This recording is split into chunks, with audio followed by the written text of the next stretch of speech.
Video number 2. There is that graphic. So this is what from 2019 from the Center for Disease Control, the CDC.gov. If you go by zip code or county, that really is the way to do it. You can't go by state because even within like California may appear to have a very high rates of diabetes or heart disease or obesity, but if you go by all the counties that have money, the rates are much lower. Pretty amazing stuff. I think those of you who want to go into medicine, you'll find that epidemiology and disease progression is just a fascinating area of study. So let's get this. All right, and here's another way to. This is much older, by the way, but here the country's been gaining weight substantially from 1994 to 2015. For the record, the best year for obesity data is 1991. Before that, it's hard to believe, before 1991, some states didn't really even collect data on what portion of their citizens were overweight because it wasn't that rampant. By 91, though, all 50 states are reporting. The data is really good, and it's just been getting, just scary to look at.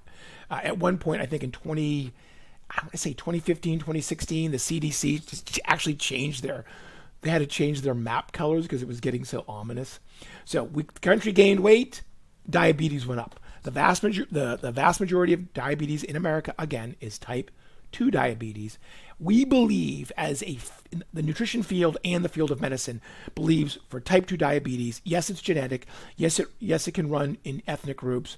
Yes, it's related to age. But predominantly in America, it's a weight-related disease. So not gaining weight or losing weight can help you prevent getting type 2 diabetes or manage the disease that you've been diagnosed with. And this is great. I mean, this is one of these slides, but this is from 1996. This is the ability of insulin to work.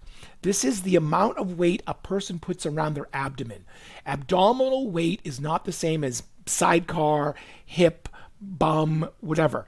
The belly fat, that they call that visceral fat in and around the belly, which can, by the way, also show up in and around the organs, is the worst kind of fat. Where you put fat on your body matters, and the more you put fat around your waist, the less insulin works.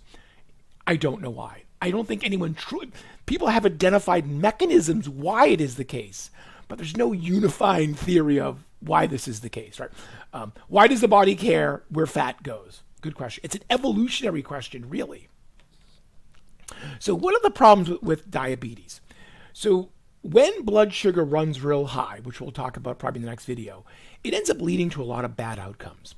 Number one is it puts people at risk for heart disease, those plaques that build up in your arteries. It also increases your risk for stroke. For a stroke. A stroke is a blood clot. By the way, heart attacks are mostly blood clots. And we know that diabetics are more likely to be clotters, to have blood clots. If you give a diabetic patient aspirin or a medication to thin the blood, in some patients it doesn't work very well. They call that aspirin resistance. The blood sugar floating around messes up with your clotting process. Kidney disease. The nephrons, or the little things in the kidneys that kind of filter your blood and your fluids, they are very susceptible to high concentrations of sugar. Sugar kind of attacks those parts of the kidney, damages them over time, hurts your kidneys. The main cause of end-stage renal failure in America, diabetes.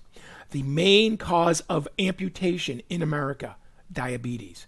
The main cause of blindness in America, diabetes. I used to show a video, you can probably find it on YouTube, where it explains that in diabetic patients with really high blood sugar, the capillaries in the back of the eye can explode for all practical purposes. And they create this debris field called exudates. And the exudates are kind of like a debris field like you would see like in a spaceship blows up in space. And so all those debris-ish stuff can like ruin the aqueous humor of your eye and, call blurry vision and floaters. And over time you end up hurting your eyeball. So these are major issues. You may not be dying at that moment from them, but kidney disease can lead to death. Amputation is obviously not a good thing for quality of life. Even if diabetes didn't contribute to mortality, it affects the quality of life of people in our country. and we're all going to get older, and we want to be able to do things when we're older. Okay, I'm going to end there.